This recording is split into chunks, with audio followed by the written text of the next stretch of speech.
How many of you are moody sometimes? Oh, you're not. Oh, congratulations, you're not. Never moody. Okay, and you? Well, she's too distracted even to answer. Well, for those of us who happen to be moody, you know, in contradistinction to those blessed ones who are never moody, yeah.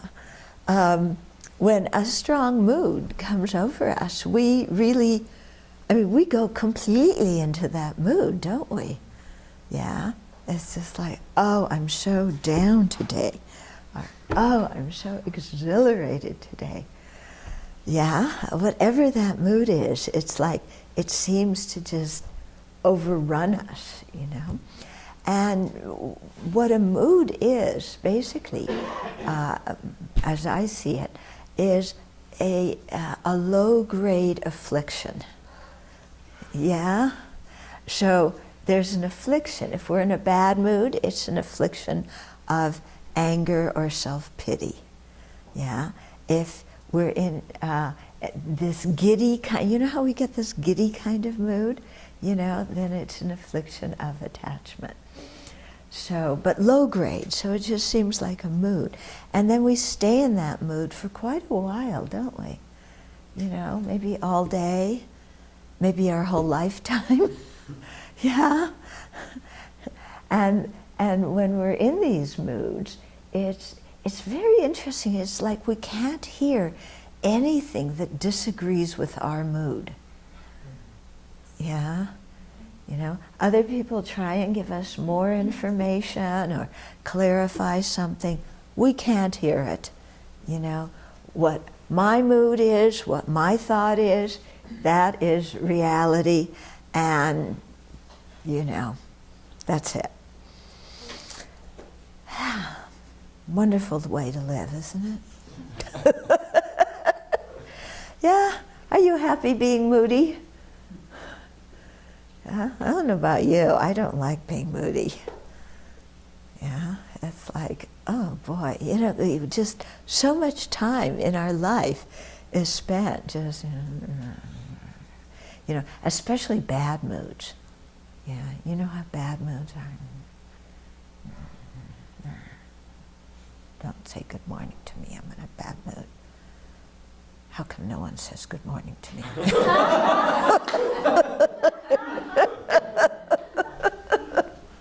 It's like that, isn't it? Yeah? So, yeah, so I think it's very, very helpful, you know, to observe our moods and then look and see what kind of thoughts are behind those moods. There's always some kind of thought, you know. We think there isn't because we're so out of touch with what's going on in our mind, we never even notice the thoughts there. There's some kind of thought, some kind of story, you know. So-and-so's doing this, or nobody treats me, or everybody treats me this way, or I'm no good, you know. There's some kind of story. And we're just believing it and going through our life and being quite miserable. And a story is not reality. Yeah? Yeah. We you know, we love reading stories, don't we? You know, Dr. Seuss books and fairy tales and all sorts. We read all sorts of stories, yeah? But we don't recognize that we are a storyteller ourselves, yeah? And that we make up the most amazing stories. Of course, they're all starring me, yeah? And, you know, but the stories, you know, we don't make up kind of stories of Buddha lands and, you know, generating bodhicitta. We make stories of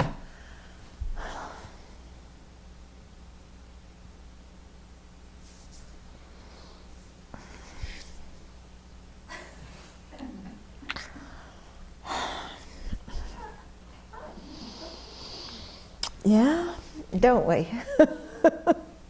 Yeah, we make all sorts of stories. So, and then we wonder why we're so unhappy, you know, and we think our stories are reality, and they're stories, that's it.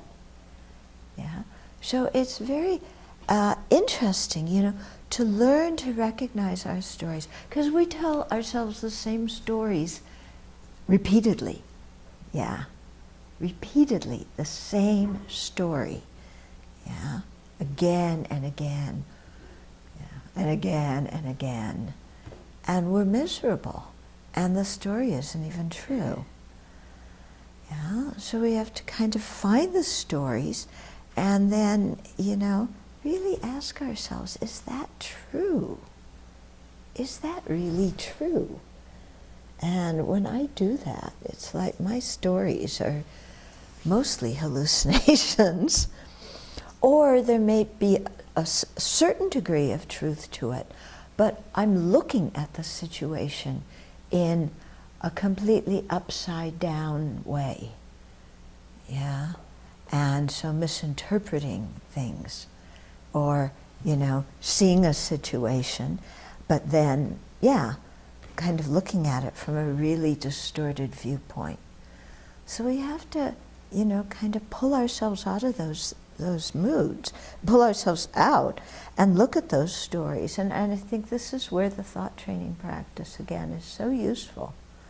Yeah, because it's just giving us realistic, beneficial, alternative ways to understand situations.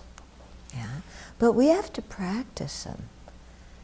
Yeah, if we may know them, but if we don't practice them, then we stay stuck. Yeah, so we have to practice them, and the word practice means it implies repetition, doesn't it? Yeah, you practice typing, you practice driving, you practice playing the piano. It means you do it more than once. You know, you do it many times. You train yourself, and when we do, then we find that a lot of our moods, especially some of those really lousy moods, they vanish. You know, because we've cut off the cause. Part of my experience has been that, you know, even when I manage some type of clarity, to at least begin to see some of your story, Mm-hmm. because I'm not totally blind to my story. Yeah. It's just the fear of letting go of the story. Yeah. Even quite like paralyzing. It's like, if I'm not this story, then Who am I? Maybe I don't exist. yeah. How am I going to introduce myself to other people if I'm, you know, not the person who is struggling with XYZ, or the person who's a victim of ABC, or, you know? Who am I going to be? What will I talk to people about? My goodness, I won't have anything to talk to people about. Yeah? And so, yeah, you're absolutely right. We hold on to our stories and we create identities out of them. Yeah? And then you go through your whole life telling yourself that story. And that's when it gets really sad, you know? And so we can look, you know, look at family members that you've known for many years, or friends that you've known for many years. And do they have a story that they're telling themselves all the time and making an identity out of? And look at it and see how limiting it is, how their stories make them so unhappy. And then, don't stop there, because that's focused on other people. Then say, I do the same thing. I do the same thing. Yeah. And what are my stories? And why am I so afraid of dropping them? You know, I think part of it is familiarity. Mm-hmm. Yeah. It's just like, well, I'm used to this. Yeah. And to try and think differently or be differently, it's scary. Isn't that ridiculous? We're afraid of being happy. Yeah? Isn't that stupid? Yeah? I mean, this is what the afflictions do to us. They make us afraid of being happy. So we have to, be able to identify afflicted states of mind, and then apply the antidotes.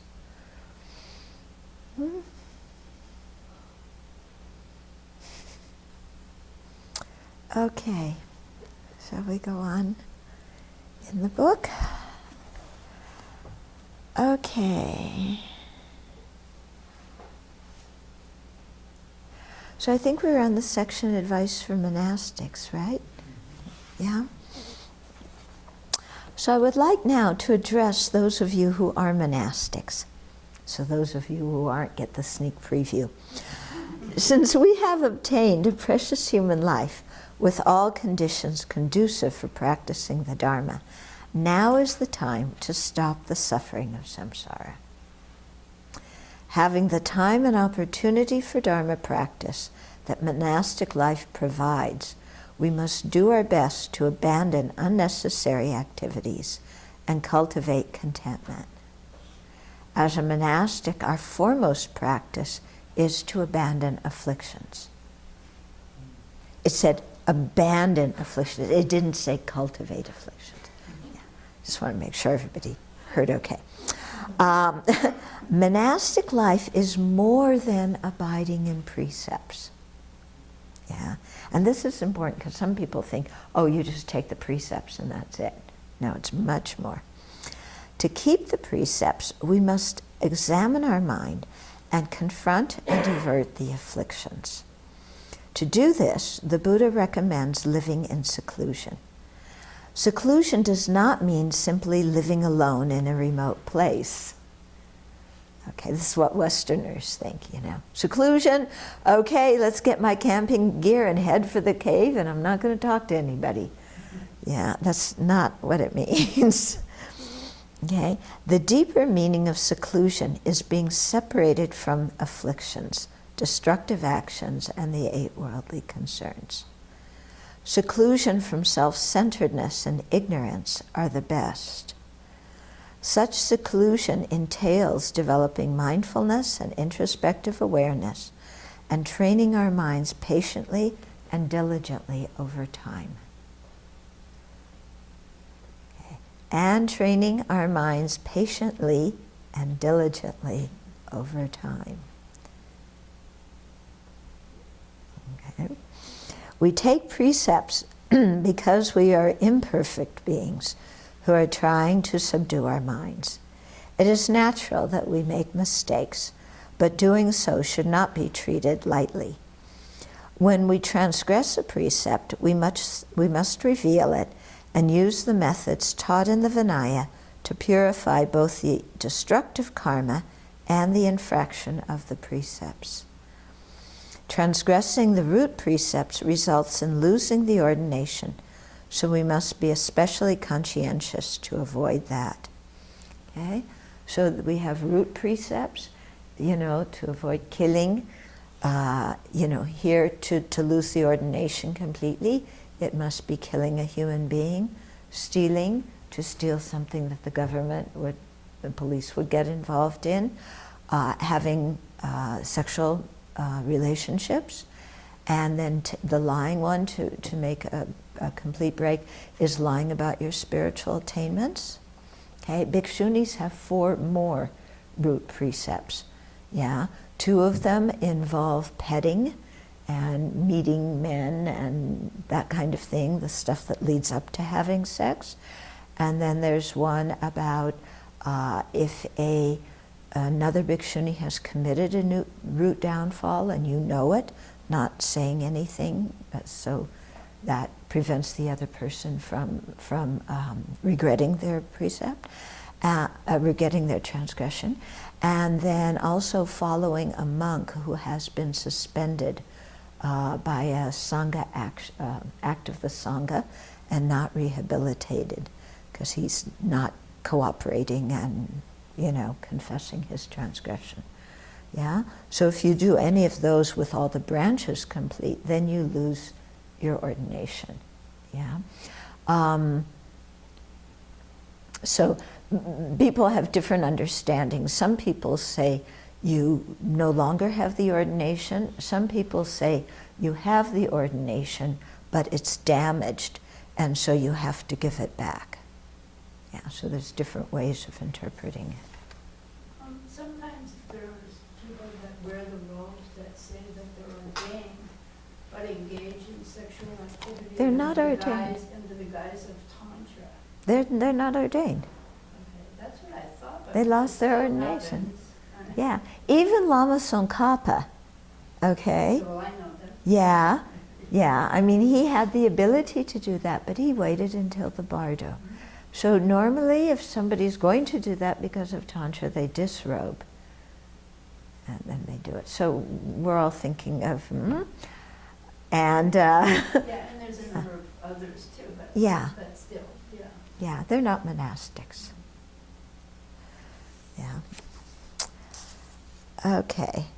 Yeah, then there's all sorts of, infractions that we create that aren't full breaks. And so those are the ones that we purify when we do the posada. Yeah, there's different ways to purify very serious ones versus very light ones. While it is up to each person to decide whether to become a monastic, once we are ordained, we must practice sincerely.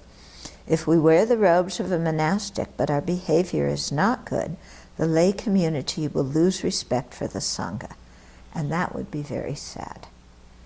Monastics must practice well and make themselves objects worthy of respect. Yeah, so it's not just a thing of changing clothes and then thinking, well, now I'm a monastic, so everybody should respect me because I'm a monastic, and they should make offerings and do blah, blah, blah. No, we become a monastic, and then we have to really make ourselves worthy of, offerings and respect. We don't demand it.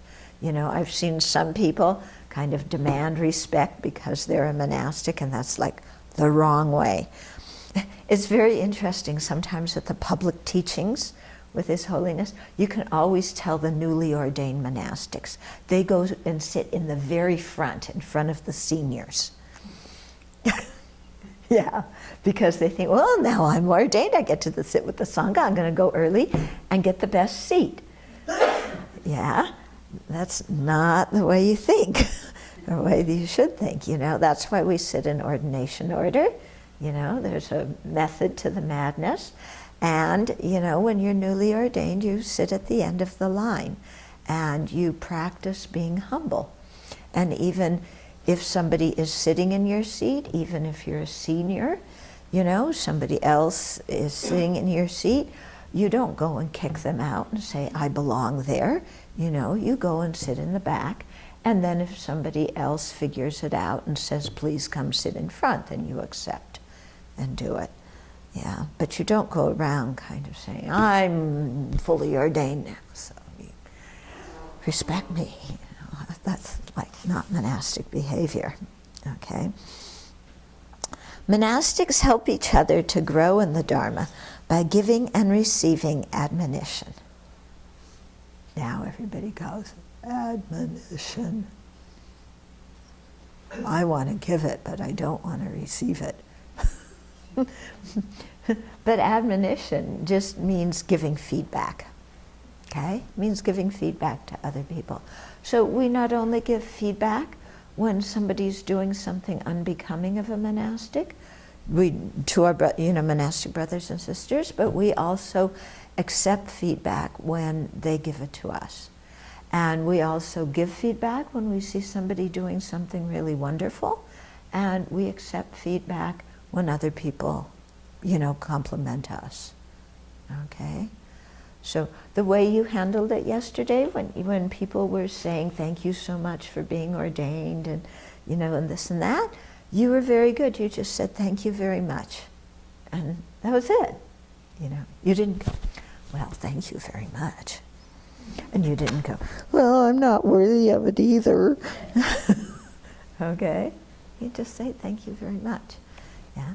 Oh, and speaking of giving feedback, I wanted to say that I really noticed yesterday that all of you were, all of you guests were like, you guys were part of the community yesterday because you were helping the guests and helping with the food and helping show people around and getting them this and that. And it was really wonderful watching you because you all knew what to do to help people and you were quite enthusiastic about doing it. Yeah, so that was very nice. Thank you. Yeah. Okay, so monastics help each other to grow in the Dharma by giving and receiving admonition.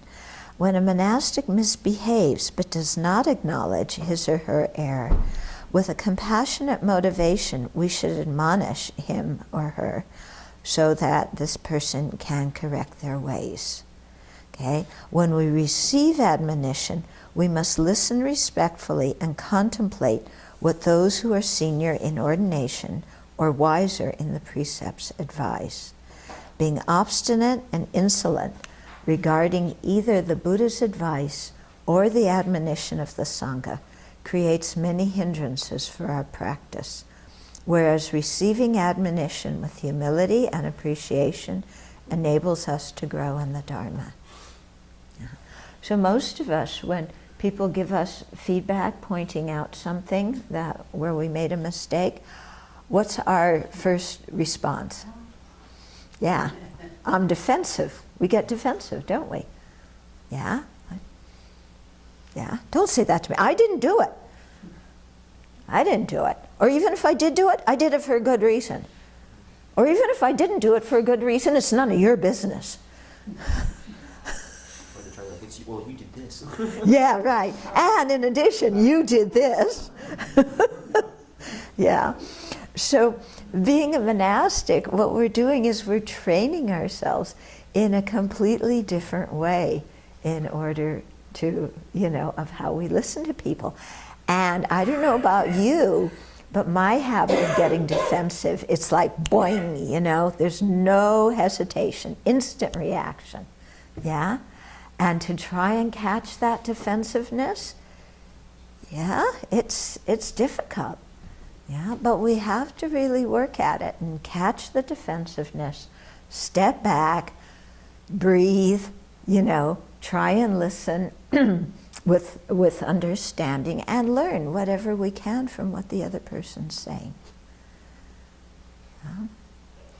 If we are constantly getting defensive, we're miserable and the community's miserable. Yeah. So it's something to work at. It's not easy. Whether or not we are ordained, it is important to appreciate the simplicity of a monastic life lived with precepts. Appreciating the monastic way of life will leave latencies so that we can be ordained in future lives. So that applies both to monastics and non-monastics, to really appreciate that lifestyle. Because this is the lifestyle the Buddha, lived. It's he chose that lifestyle. Okay, then a section called The Joy of Monastic Discipline. To express in a brief way my respect for monastic discipline, I would like to share with you some verses I wrote in 1973. The joy of pratimoksha discipline. Okay? This is a little shortened version of what His Holiness said. I'll read the verses. We fortunate ones who follow our Supreme Teacher, the Impeccable One. It is becoming for us to engage with pure faith in uncompromised ethical conduct.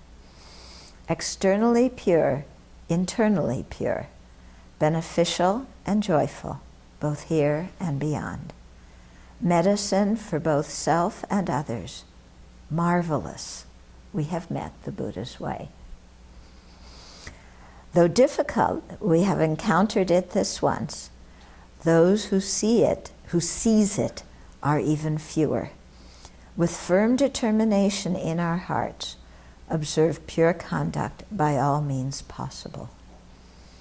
Beyond doubt, this discipline subdues the extremely coarse afflictions, even the dukkha natural to householders' lives, What need to mention that this discipline eases that too. The supreme mind of bodhicitta, the lifeline of the bodhisattva path, concentrations such as the unity of serenity and insight, and so forth. What escapes being produced by this discipline? The wondrous and marvelous profound path of Tantra, the method to realize selflessness with the subtlest level of mind, that too is founded on this discipline. The state of a Buddha, the inseparable union of compassion and wisdom. Emaho, the swiftest path leading to it, that too relies on this discipline for its cause. Therefore, O intelligent friends, do not disparage or treat as trivial the pratimoksha ethical discipline, which originates in the Sravaka scriptures. Know that the discipline is praised as the basis and root of the doctrine. Strive to follow it well, supported by study and analysis, with mindfulness, introspective awareness, and conscientiousness. Guard well with utmost striving, with personal integrity and due respect. Do not give in to indifference and indolence, lest you should squander the very root of steadfast well-being. Beautiful, isn't it? Yeah. And that's straight from His Holiness's heart. We should maybe incorporate this into our posada ceremony. Yeah? Someone want to write some music for it? Make it, it'd be very beautiful, wouldn't it? To have some music for this and have a beautiful way to chant it. How old was he when he wrote in 73? 73, he was born in 35, so yeah, he was like 38 years old then. So he's been ordained how long then? He was probably, he got ordained as a child and then took the bhikshu precepts when he was 20. So, yeah. He had been ordained for a while already. Yeah. So what page is that in the book? Pardon? In the book, what page is that? 80. 80. Yeah. Then the Bodhisattva and tantric ethical restraints. Those practicing the Bodhisattva vehicle take the Bodhisattva ethical restraints with the wish to attain full awakening to benefit all sentient beings. The Bodhisattva precepts focus on subduing self-centeredness, the main obstacle to generating bodhicitta, and engaging in the Bodhisattva's practice. Different versions of the Bodhisattva ethical restraints are found in the Tibetan, Chinese, and Japanese Buddhism. Okay? So the Bodhisattva and tantric restraints are ethical restraints. Those different sets of precepts are different than the pratimoksha. Okay, remember I described the 8 subcategories of the Pratimoksha Sutra. Yeah. Then based on those, somebody takes the Bodhisattva precepts. Based on the Bodhisattva precepts, you take the tantric precepts. So it has to be in that kind of order. Yeah. Maybe somebody doesn't have to have taken all 5 lay precepts to take the Bodhisattva precepts in the Tibetan tradition. But generally it's good if you do. Yeah. Because if you can't regulate the body's, the actions of body and speech with the pratimoksha precepts, it's going to be harder to regulate the actions of mind that are governed, by the Bodhisattva and tantric precepts. Okay. The tantric ethical restraint is undertaken with a more intense bodhicitta motivation, wishing to attain full awakening quickly to be capable of benefiting sentient beings sooner. So that's, okay, so when we take tantric initiation, we have to take the tantric precepts, ethical restraints as the foundation to help us do the practice properly. What's the motivation for taking that? Yeah, to attain full awakening quickly, to be capable of benefiting sentient beings sooner. That's the motivation. Now, nowadays, how many people have that motivation when they take tantric initiations? Yeah? Well, we can generate contrived bodhicitta. You know, that's okay. We have contrived or fabricated bodhicitta. But I think in the West, what's happened with Tantra is it's become this exotic thing that everybody wants to run around and take initiations, but they don't necessarily want to do the practice. So why take the initiation if you don't want to do the practice? Well, it's a blessing. Okay, that's true, but if we don't keep our tantric precepts, you know, how much of a blessing is it? Yeah. Well, sometimes the lamas say, but just having taken the precepts, even if you go to Vajra hell because you don't keep them purely, at least you have the seed of the Tantra in your mind stream, and in a future life you will be able to meet it again. So they say that.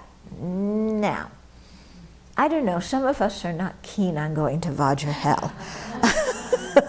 Yeah, and you know, and we want to go more slowly in taking things.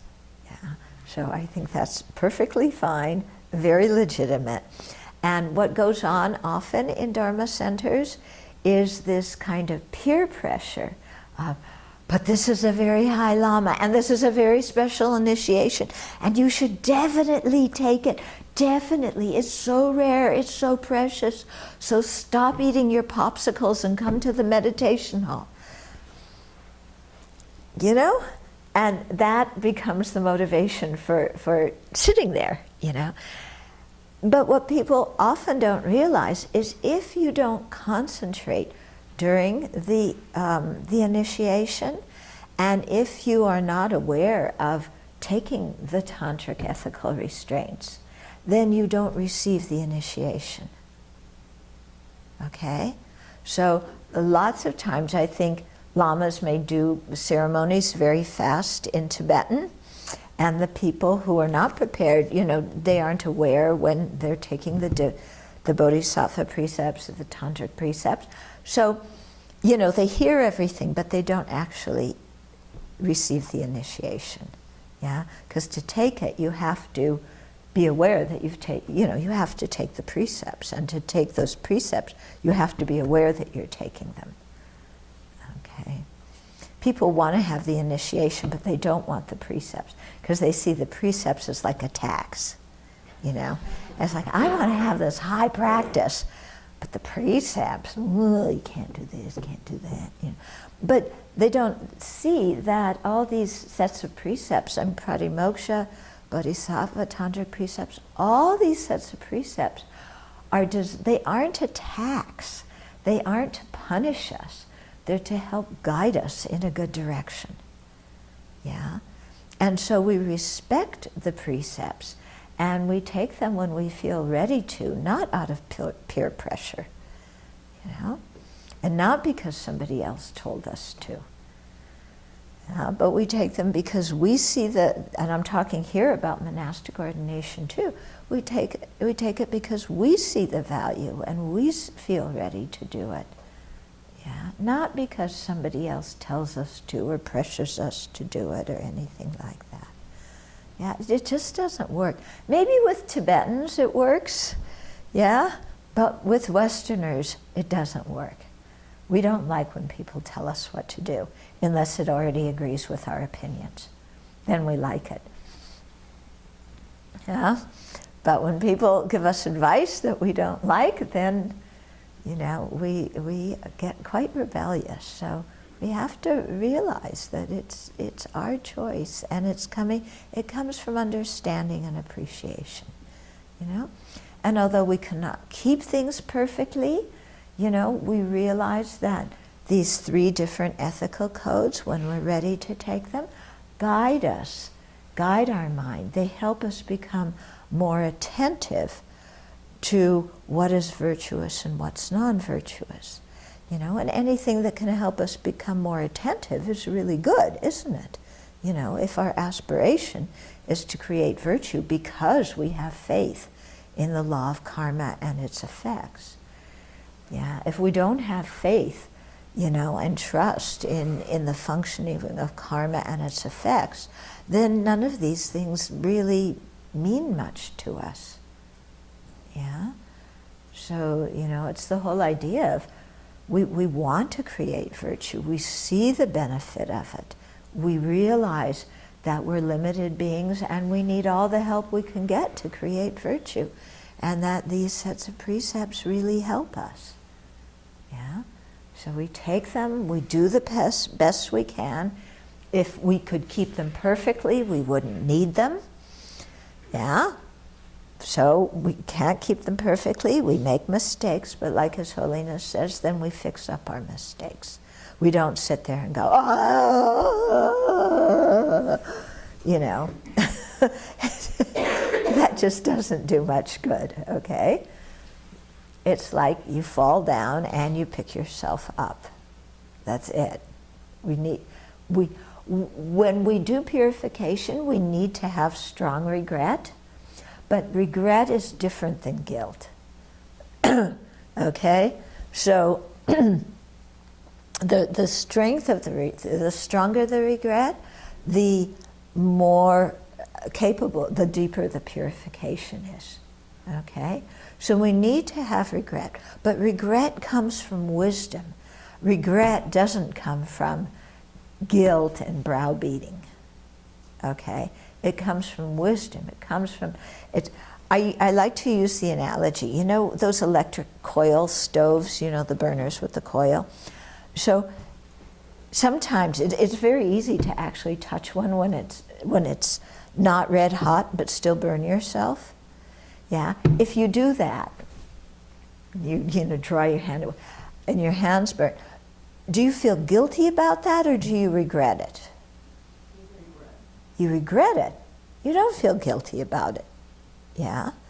You regret it. What do you do afterwards?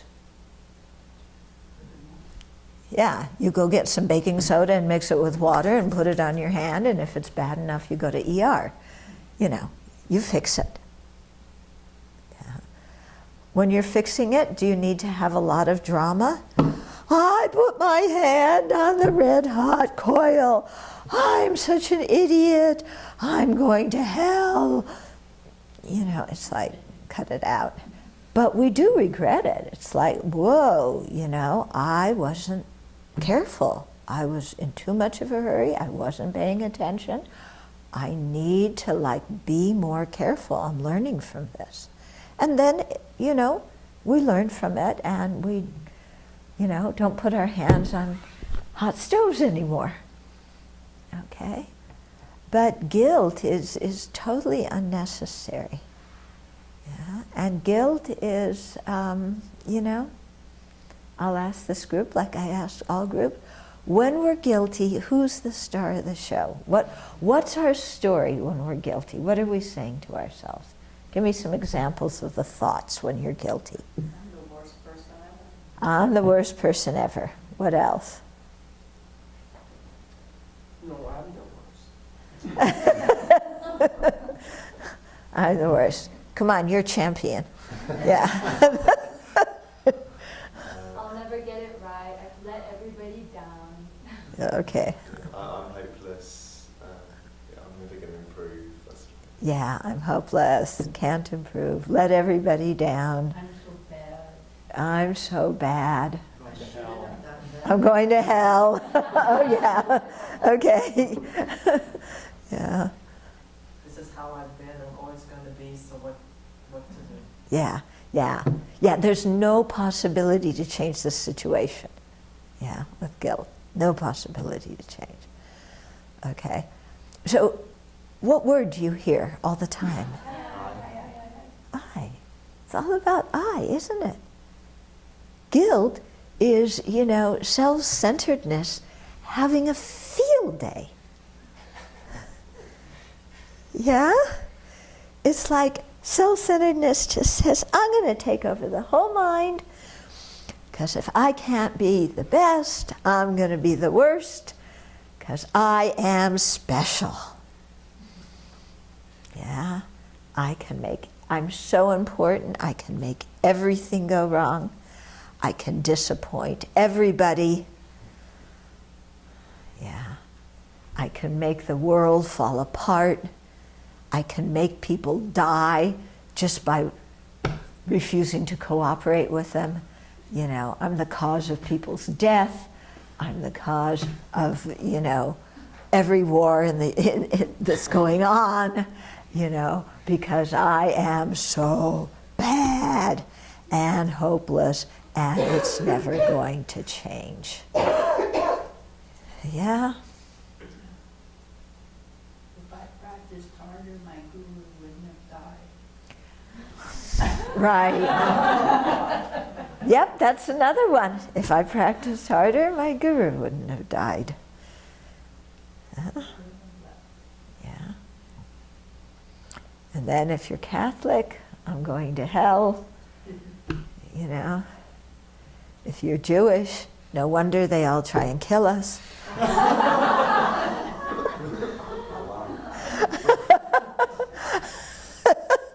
If you're Protestant, what do the Protestants do? What is it? Well, Salvation. Yeah, there's no salvation. Yeah, evangelical. Huh? There's no salvation for me. Yeah, there's no salvation for me. I'm excluded from heaven. Yeah. Everybody else gets in, but not me. Okay, so guilt is, that's what guilt is, yeah? Is guilt something to be cultivated on the path? No. Okay, so we have to remember this. Whenever we're feeling guilty, that is a mind of affliction. That is not a Dharma mind. That is a mind of affliction. Regret for our non-virtue is a Dharma mind. Regret for our virtue is an affliction. Okay? Sometimes we do something virtuous, then afterwards, you know, it's like, oh, I made this offering. Oh, darn, now I don't have the money to go out and buy myself what I wanted. Shouldn't have given that, you made such a big offering, you know? Or you go back home, you know, after the course here, like, huh, I used my vacation time to come here to this place where all I did was breathe smoky air and eat vegetarian food and sweat in the forest. You know? No, yeah, my relatives were right, you know. I mean, what I did there was completely stupid. Yeah? So regretting our virtue is extremely negative. Okay, we should always practice rejoicing in our virtue and regretting our non-virtue. Okay? But not feeling guilty over our mistakes, because that really is a bit too self-important. Yeah? And we dig ourselves into a hole with guilt, don't we? Yeah? We dig ourselves in a nice hole. You know, we've talked about this before in the community, you know? You dig yourself into a hole, you feel guilty and unworthy. Yeah. And then you decorate the hole that you've dug for yourself, and then complain about being in it, even though you were the one who dug it and jumped in. Yeah? So let's not do that. Okay, so tantric ethical restraints consists of 14 root precepts, 8 heavy infractions, and other precepts as well. Their main purpose is to help diminish dualistic view, but they also strengthen all forms of ethical conduct by prohibiting contentious criticism of the Pratimoksha and Bodhisattva precepts, scorning the Dharma teachings, and relinquishing love and bodhicitta. Okay? So people so often misunderstand the tantric ethical restraints and thinks, oh, there's, you know, Tantra's all about non-duality. So there's no good, there's no bad. I can do whatever I want. Wrong.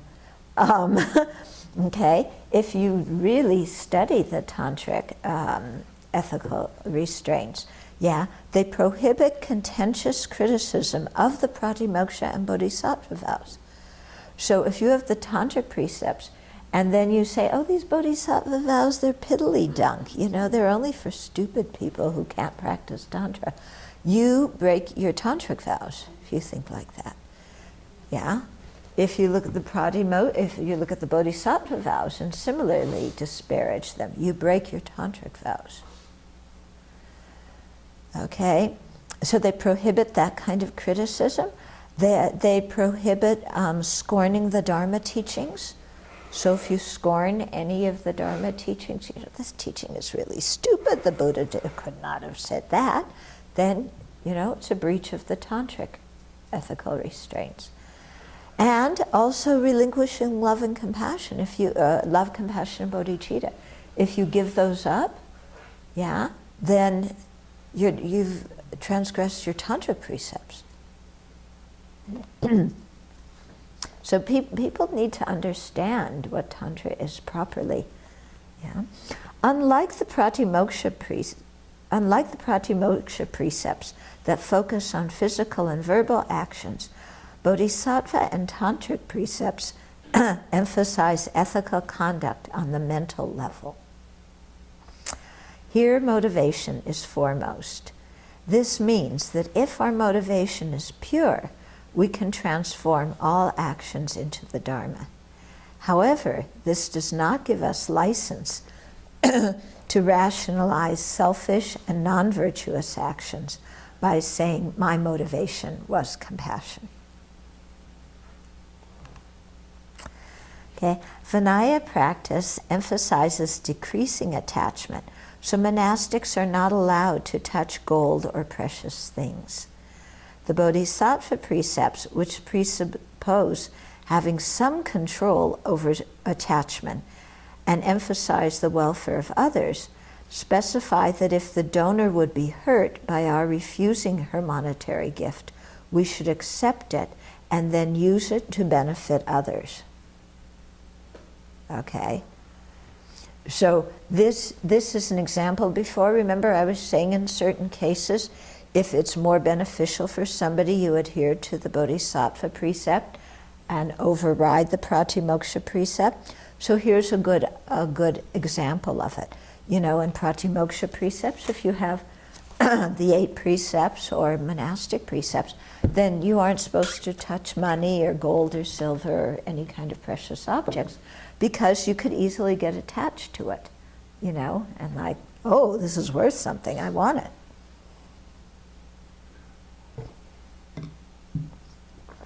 So usually you have somebody else accept it for you, or you direct it to the community or something like that if somebody wants to give you money.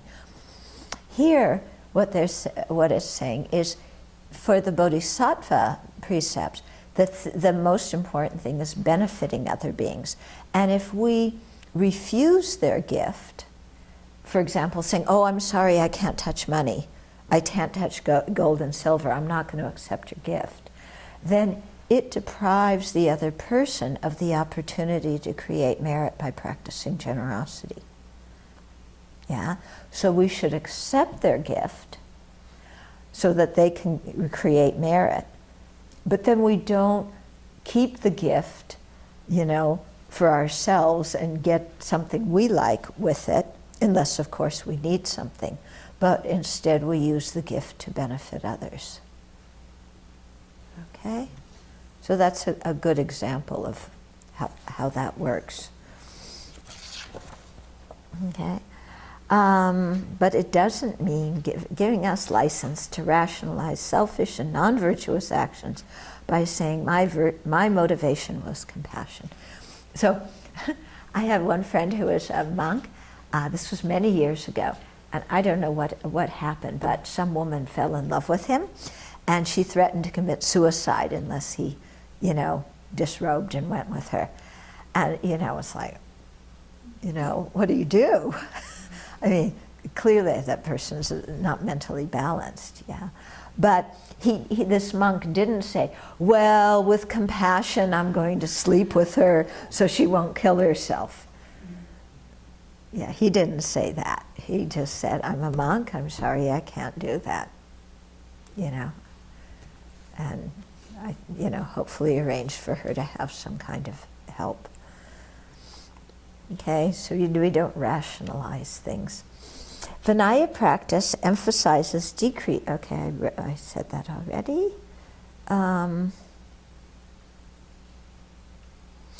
Although, okay, so we accept the gift and then use it to benefit others, you know, the gift of money or whatever.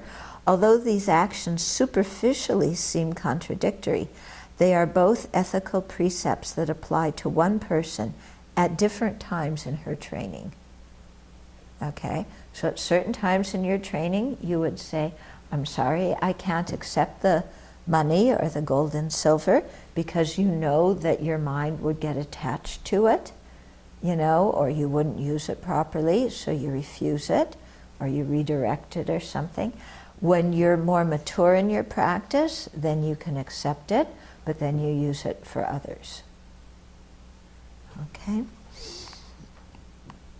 Practitioners who observe the tantric restraints and commitments should also observe Vinaya precepts, which are easier to keep and are good preparation for taking the Bodhisattva and tantric precepts.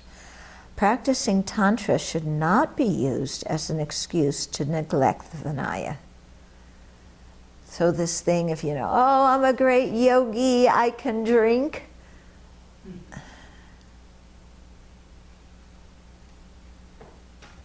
You know,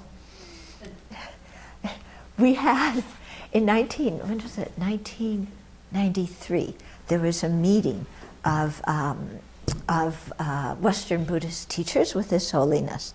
So that was that there were a lot of scandals going on in the Buddhist community at that time. And one of them concerned Dharma teachers drinking, okay? And so we asked His Holiness about it, and he was saying, well, yes, if somebody is a very high tantric practitioner, they can actually transform different substances. So as somebody who's capable of that can drink alcohol because they won't be adversely affected. They'll transform it into nectar. That person can also drink urine. That person can also eat caca because they can transform it through their meditative powers. So Bob Thurman was there, and he said, oh, then we should give some of these teachers the taste test. Yeah, the ones who are drinking, see if they want to drink urine. See if they want to eat caca. Yeah? And then then we were also asking His Holiness about you know, because there were different Dharma teachers who were sleeping with their students, and it was very, very confusing for not only the women, but for everybody in the center. And His Holiness said, well, yes, if you're a very high tantric practitioner, you know, you can do that. There's only a handful of people who are really like that. And there's very strict precepts governing it because the consort has to have the same tantric realizations. They have to, you know, have the realizations of generation stage at least, if not completion stage. And he said, and it's also very interesting how these teachers who sleep with their students always pick the young, pretty ones. They don't pick the old ones. He said, if they're really highly realized, Vajrayogini can also appear, you know, there's the story of Naropa and Vajrayogini appearing as an old hag to her. But they also appear as old hags. Why are they only attracted to the young, pretty girls? Yeah? So this is kind of misunderstanding about Tantra that goes on. It's really a pity because Tantra is quite profound, but you know, there's so much misunderstandings. You have to try and get people to understand things correctly. So practitioners who observe the tantric restraints and commitments should also observe Vinaya precepts, which are easier to keep and are good preparation for taking the Bodhisattva and tantric precepts. Practicing Tantra should not be used as an excuse to neglect the Vinaya. Quite the opposite. We should be more strict in practicing the Vinaya, because if we aren't, how can we expect to observe the tantric restraints, which are more difficult to follow? Okay? So the idea is that, if you really have these, if you have the tantric realizations of non-duality, you're automatically going to respect the lower levels of precepts, because your understanding of non-duality means that you've understood that things are not only empty of inherent existence, but they exist conventionally, they exist dependently. And so, since talking about karma and its effects has to do with dependent arising, then you keep the different sets of precepts, and you really have very, very conscientious about karma if you understand emptiness correctly. Yeah.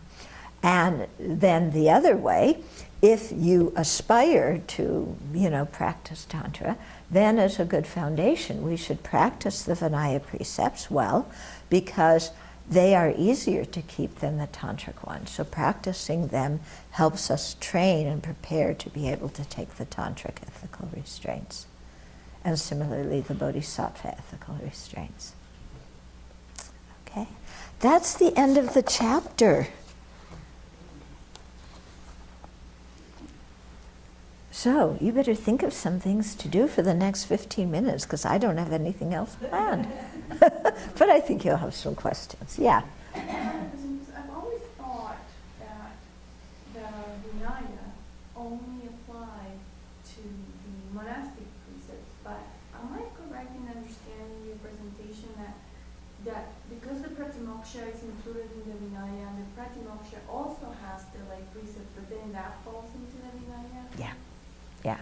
The Vinaya primarily is the monastic. It describes monastic behavior and monastic code. But yes, because the Pratimoksha precepts are part of the Vinaya, that part does cover the lay precepts. Yeah. Whether it's the 5 or the 8. Yeah. Do you know if you mentioned that the Bodhisattva precepts in the Tibetan tradition, they didn't require you to take all 5 lay precepts? Yeah. How about for the Tantra? Is it specified if you have to take all 5? No, again, it's not necessary. In the Chinese tradition, your Bodhisattva precepts include the 5 lay precepts. Mm-hmm. Yeah, they include that. And in the Chinese tradition, they have different Bodhisattva precepts for lay people and for the Sangha. Yeah, and so they rely on some of the same Mahayana texts that the Tantric version of the Bodhisattva precepts do, but there's some differences in there. In Japanese Buddhism, they don't have the Pratimoksha, anymore, but they do have 16 precepts that they take that include the 5. I have a list somewhere. I can't remember all of them.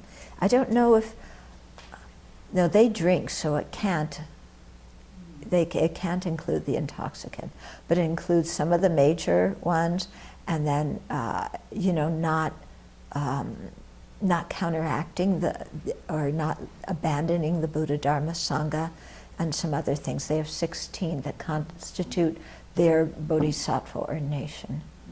I think it's called Jukai, something like that. Yeah.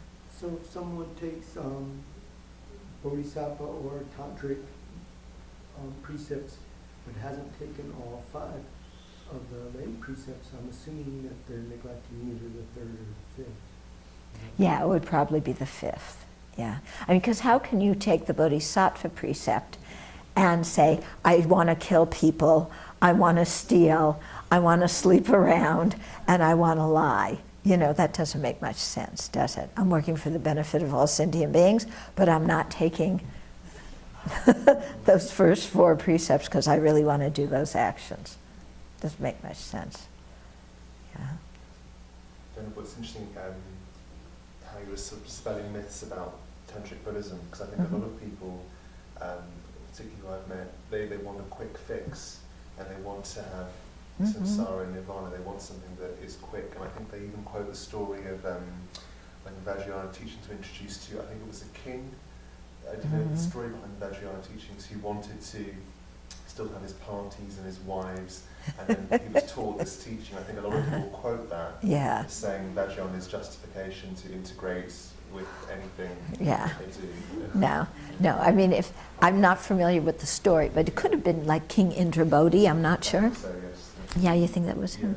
So, but those people are highly realized people to start with. They aren't us, unless some of you are highly realized. I'm not. But, it's just similarly, the idea of Milarepa attaining enlightenment in one life. He did attain enlightenment in that life. But he had been a practitioner for how many lifetimes before that? Yeah? So we it's true, in the West we want quick, cheap, and easy. Yeah. Whereas, and we're so focused on the goal, and I think that takes a lot of the pleasure of practicing the Dharma out when we're focused on the goal. Whereas when we're just focused on the process of practicing, then we enjoy our practice much more. Yeah, we don't worry about if we're getting somewhere, we just enjoy practicing. Also, another difference between the Pratimoksha vows and Pratimoksha ethical restraints and then the Bodhisattva and Tantric ones is the Pratimoksha ones are taken until we die. Okay? The Bodhisattva and Tantric ethical restraints, we take them until we attain full awakening. Okay? So with the Pratimoksha ones, we lose them at the time we die. And the reason for this is it goes back to Abbey Dharma. There's something called an imperceptible form. Yeah? The Chinese call it the precept body. Okay?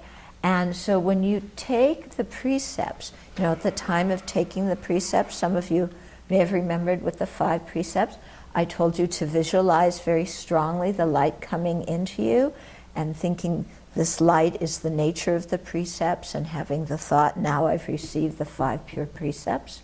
Remember that after the 3rd repetition? So at that time you receive the precept body. Okay, the precept body is some kind of subtle body, that we have that helps us restrain from committing those actions. But that precept body gets lost at the time of death. Okay? Whereas with the Bodhisattva and the Tantric precepts, we don't receive a precept body. Yeah? It's just very strong determination with the mind that we make to keep these ethical restraints from now until full awakening. Yeah. So then the question comes, well, what happens if you take them this life and then next life you don't realize that you still have them, because you don't remember your previous lives. So they usually say, that well, first of all, for many of us, what we're receiving is a similitude of the actual ethical restraints. So for example, to actually receive the Bodhisattva ethical restraints, you have to have engaging bodhicitta. Yeah. Most of us aren't at the level of engaging bodhicitta, we're at the level of contrived bodhicitta. So we receive a similitude of the precepts. That would still, it still helps us to create a lot of good karma and helps the training. But they say, usually that then you would have to renew your Bodhisattva precepts in your next life to, start to actually transgress them again. Otherwise, you would have these babies who didn't even know they had the precepts breaking them. Okay, yeah. But I think it's nice to know that, if you take those things from now until enlightenment, then when you die, you feel like, okay, I'm taking my precepts with me. I'm not all alone in the bardo. Yeah, I have that. I have my precepts. I have the virtue created, the good karma created from them. Yeah. Uh-huh. Is it impossible for someone to keep their precept body to the bardo until? Yeah, because it's made of some kind of subtle elements, and since we abandon the gross body, then those subtle elements also get left behind. Yeah, but you can certainly have a strong determination to take the pratimoksha precepts as soon as possible in your next rebirth. Yeah, and that's a good determination to have.